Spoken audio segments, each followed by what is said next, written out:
episode 37 of the State of the Old Republic podcast was originally recorded on May 15th, 2017.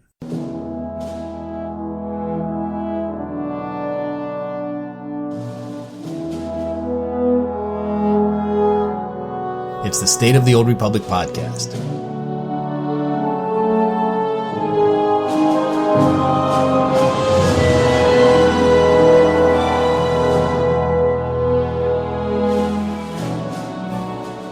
This week, big changes are coming to Cartel packs. Will the quality of items improve, and what's the impact to unlock costs? I'll have all the details for you today.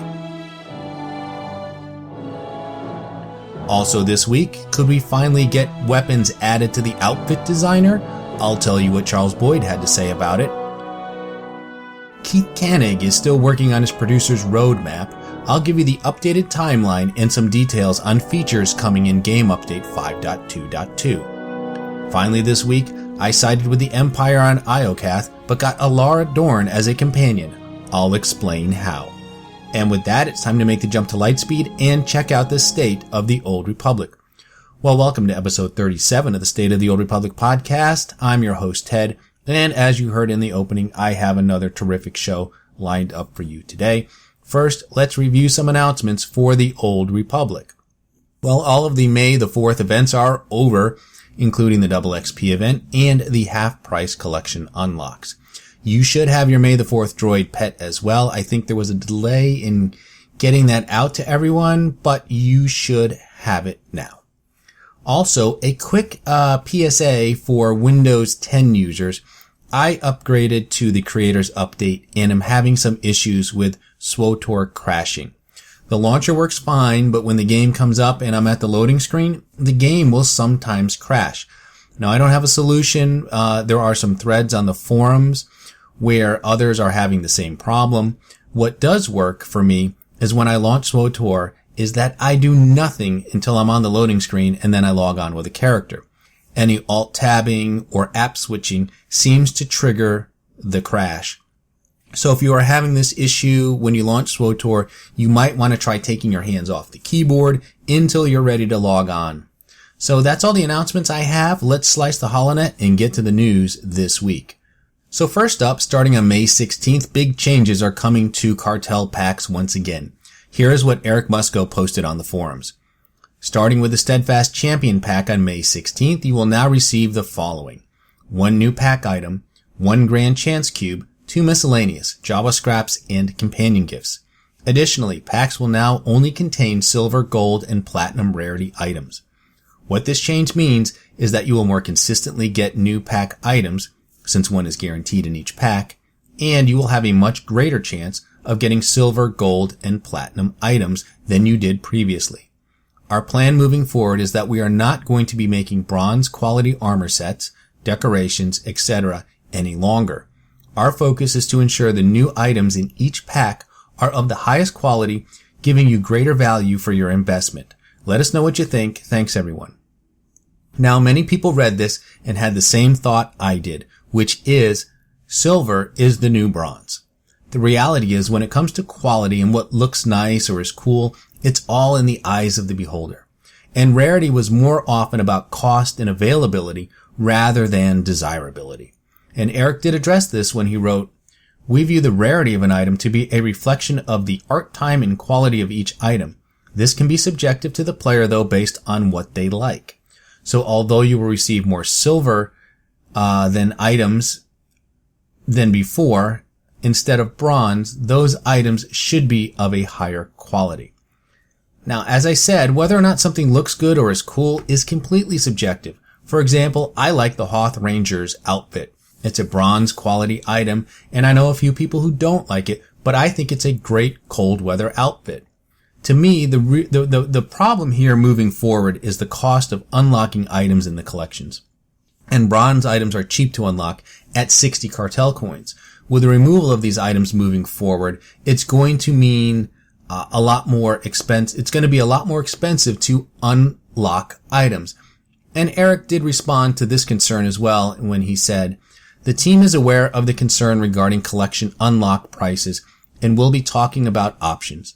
No changes are currently planned, but we are looking at what we can do in the future. I will pass on any updates I receive from the team. Now, I don't deal much with packs and hyper crates, and obviously anything that improves the chances of getting what you want out of packs is a good thing. I mean, I have bought hyper crates in the past, hoping to maybe get a single item and just coming up empty. So if this, is going to eliminate that to some degree, I think that's a good thing. But I just don't know if this is going to accomplish that. I do like unlocking items in my character collection, and I do take advantage of the half-price sales like the one we just had. And I didn't have much to unlock this time around, but it is something where I'll actually consider purchasing coins for that purpose. So seeing the unlock prices ultimately go up due to the lack of bronze items doesn't get me excited. So I'll be curious to see if they adjust them in any way, and I certainly hope that they do. Well, enough about cartel packs. I want to talk about some potentially exciting news for the outfit designer. Now, when the outfit designer was announced for Game Update 3.2, the SWTOR community broke out the fireworks and celebrated like Ewoks after the Battle of Endor. When it was learned that the outfit designer did not apply to weapons, that exuberance fizzled out like the engines on the Millennium Falcon attempting to jump to light speed. Well, guys, it's time to celebrate once again because according to Charles Boyd, the SWTOR development team is looking to play the role of R2-D2 and launch the outfit designer into hyperspace later this year. And here is what he said about weapons in the outfit designer. We've been discussing this one a lot recently, and we're working on how we could fit it into the schedule for this year. Once that gets firmed up, we'll let y'all know. I love matching weapons with outfits, but don't often do it because of the hassle involved in pulling out the mods and enhancements. I also like to transfer weapons between different characters, so I use legacy weapons most of the time. Ironically, this change encourages the use of legacy weapons in the same way that it's beneficial to use legacy armor. This is a monumental change. If you've been eyeing specific weapons, get them now before those hut-loving GTN barons gouge the prices. Same thing with crystals. Think about it. You can have whatever stat you need in your equipped weapon with whatever color you want for your outfit. Most players have legacy crystals with every stat, and even if you don't, there are cheap options out there. The idea of buying a color crystal based on its stats is about to come to a spectacular end, like Boba Fett rocketing into the mouth of the Sarlacc. It's not all good news though, because it won't be long before you regale your friends with tales of that time you stepped into a war zone, drew your blasters, and pew pew turned into ew ew because you didn't have an actual weapon equipped. You know that's going to happen, right? Now, there is no ETA on when we might see this, but Charles did explain why it's moving up the priority chain. And here's what he said. We've been very focused on features that supported story chapters in gameplay, so this didn't make it to the top of the list. But this year, we've shifted some of our focus to broader features that improve the overall gameplay experience and add better customization and convenience options. So with that in mind, it makes sense to see if we can add weapons to the outfit designer this year. I like the quality of life changes, and I hope this is a prelude to maybe giving us hoods that you can toggle up and down, and maybe the ability to see hair underneath hoods and hats. I would love both of those, especially the hair under the hoods. I mean, because there's some very nice outfits that have hoods, but then you go and you put them on your companion, and whatever hairstyle you chose just disappears entirely, and it looks awful. So there you go. Quality of life changes are a focus right now. And believe it or not, there are some more on the way for Game Update 5.2.2. So SWTOR's game producer, Keith Koenig, updated the community on the status of his highly anticipated roadmap. With any luck, he hopes to publish it by the end of this month, if not sooner.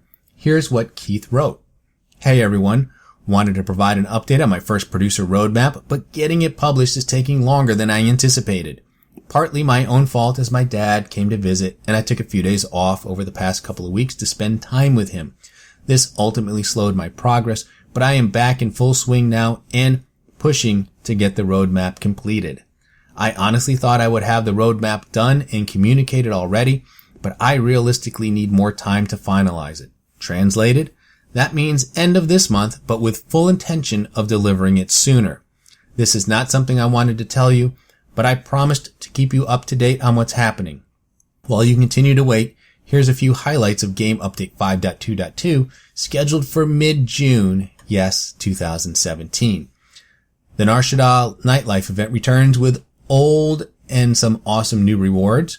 New character perks to increase your speeder piloting to speed 120% and 130%. Companions will gain influence through standard crew skill missions. Full Tier 1 gear available from existing fleet vendors using command tokens. This means you can obtain a full bonus gear set for under 800 command tokens. You will be able to choose the type of gear you want to purchase, DPS, tank, or healer.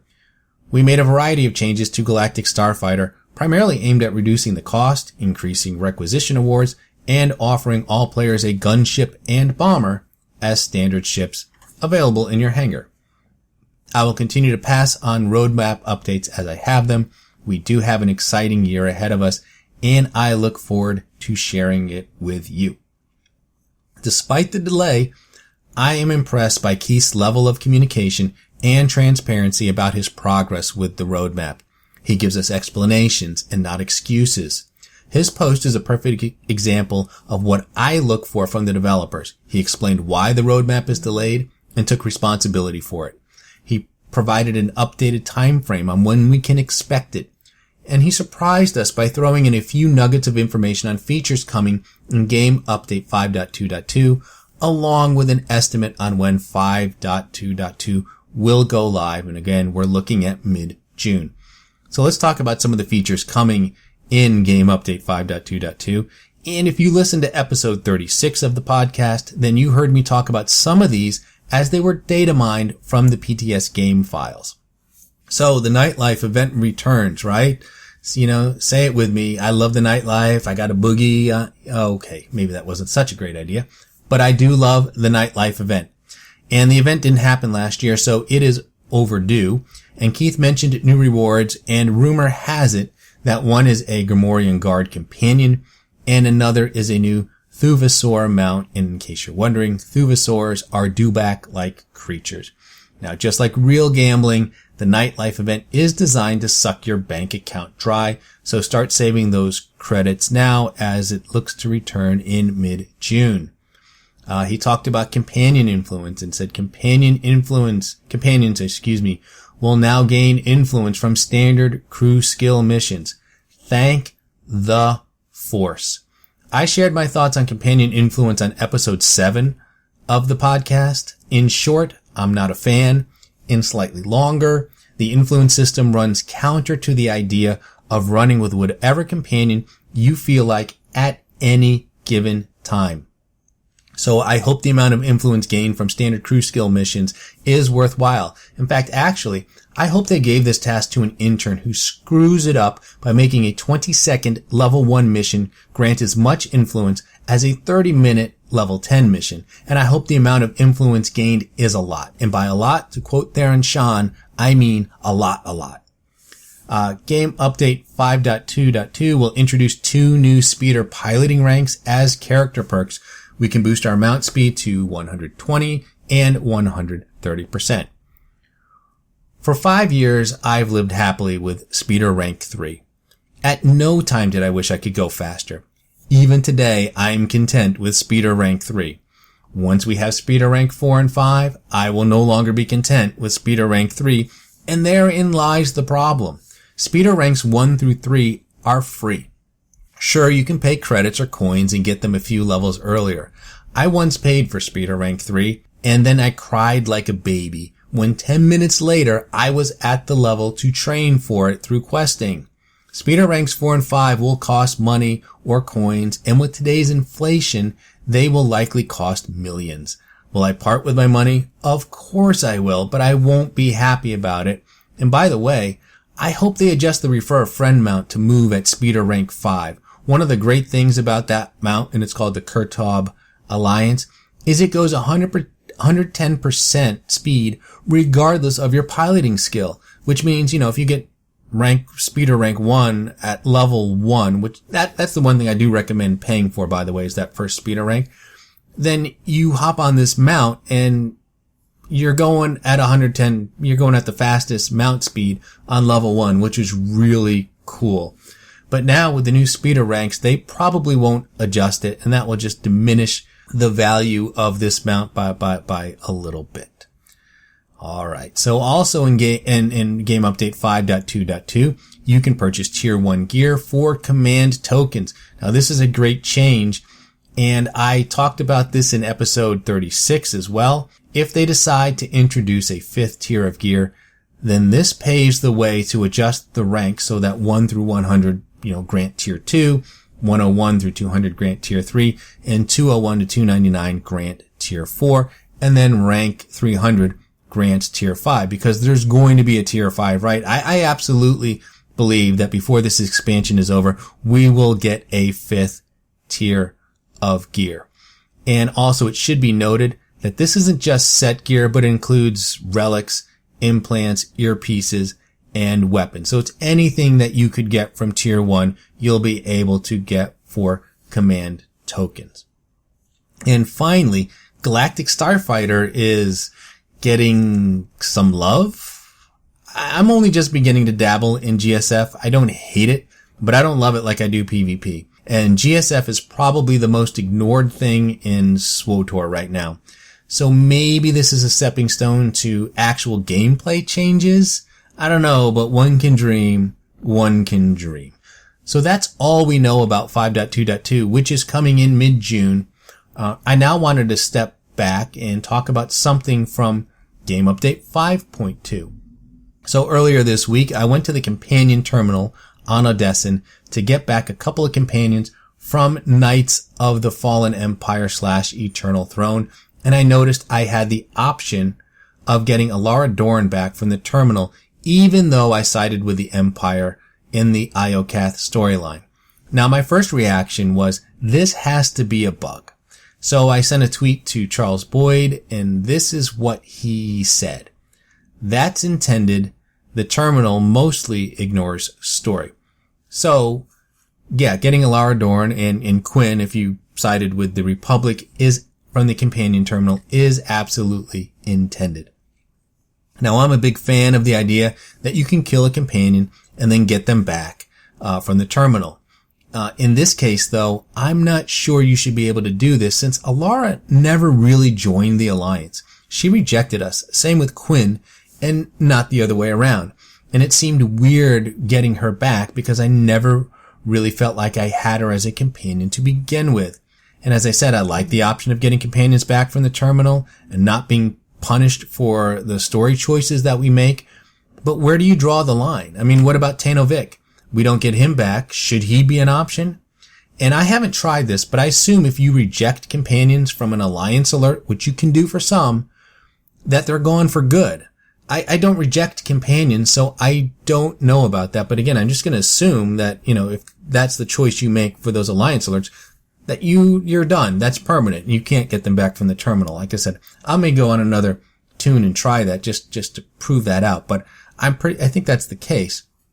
But I'm wondering, if we're now to the point where maybe we should just be able to get everyone back from the terminal. And by that I mean, Darth Mar, Darth Acina, anyone we had as a companion in a story should be available to us from the terminal. Especially when you can trick the system and get a companion like Darth Mar by having chapter 1 in your log. So if you go to the repeatable chapters and say you choose chapter 1, then you can leave the story chapter and have it in your quest log, and Darth Mar will be summonable from your, list of companions. So you can go around with him and, get him to influence level 50. I think you can send him on crew skill missions. You can certainly have him fighting by your side if you decide to do the Eternal Championship, a Star Fortress, or just the planetary heroics, whatever it is that you're doing with a companion, you can do him. So it's pretty much as if you had him as a permanent companion. So I don't see why we just can't go to the terminal and just make him a permanent companion, since, like I said, you can trick the system for him. Same with someone like Darth Acina, who you get as a companion in chapter 2 of Knights of the Eternal Throne. So that's all I really want to talk about with that. I mean, in case you weren't aware, you can use the terminal on Odessen to get both Quinn and Dorn as companions. And that said, I probably won't torture Alara by dragging her around the Empire, but I fully intend to make Quinn's life miserable by dragging him around the Republic.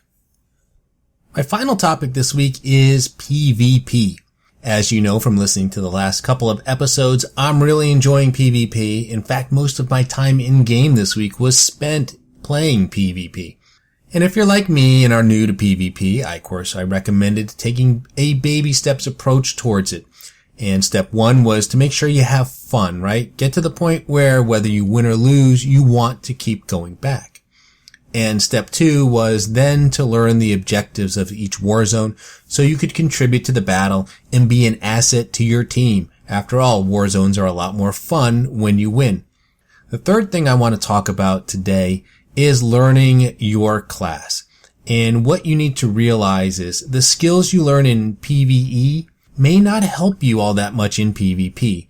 And let me repeat that. The skills you learn in PvE may not help you in PvP. Now, the skills you learn in PvP will make you a better player in PvE for sure. And what I mean by this is, as a DPS, for example, in PvE, you're used to executing a set rotation. And in an operation, you may need to move out of stuff here and there. You might have to interrupt or even throw the occasional cleanse. But for the most part, you just need to run through your DPS rotation. In PvP, doing damage is important, but it's often secondary to survivability and just stopping the other guy. And every class has ways to interrupt, CC, stun. Additionally, we have ways of breaking our stun, breaking ourselves out of stuns, self-healing, absorbing damage, increasing movement speed, and even increasing the amount of healing that we can get. And all of those capabilities take center stage in PvP. Stunning an enemy for a few seconds or knocking them back might give your team the time it needs to cap a turret or a door or something. So as you get more into PvP, you really need to look at your class's entire toolkit and put it to use. And remember that all the classes are different, and I mostly play PvP on my Merc, not because Mercs are the flavor of the month. I genuinely like my Merc. That just happened to be the one class that I've always enjoyed playing since vanilla, and I continue to make it's my main tune. So that's why I'm PvPing on my Merc. But I also decided to go into a war zone on my Sork one day, and I got in there and I realized I had no clue what the non-DPS abilities were, and I was completely lost. And I knew the DPS rotation inside and out, but the rest of it, not so much. And that's really all I wanted to say about PvP this week. I mean, I'm enjoying it much more than I thought I would. And at first, I just tried to have fun. You know, I didn't really care about winning, didn't care about losing, didn't care about the objectives, just wanted to make sure I could go in there and have fun. Well, now, after a couple of weeks, I'm focusing on what are the objectives of the war zone and what can I do to help meet those objectives, and what tools do I have in my arsenal to accomplish those tasks. And, you know, all of that combined will make you into a better PvP player, make you into a better PvE player, and you'll just hopefully, you know, contribute more to your team's success and start winning more war zones, getting more medals, and, you know, getting more CXP, getting more unassembled components, which is the main driving force as to why I got into PvP, was to help finish off my gear set. So that's everything I have for this week. Let me go ahead and cue the music and congratulate you on surviving another half hour listening to episode 37 of the State of the Old Republic podcast. I'm your host, Ted, and I thank you for tuning in. You can find this podcast on iTunes, Stitcher, Google Play, YouTube, and Buzzsprout. You can also listen to the show directly from the show site, which is sotorpodcast.com, and there is an RSS feed where you can subscribe to the podcast directly. If you have a question for the show, you can email me at sotorpodcast@gmail.com. You can also tweet your questions to @sotorpodcast, and be sure to follow me on Twitter to get the latest information on the podcast. So look for episode 38 on May 23rd, 2017. And remember, the Sith code, cake is a lie.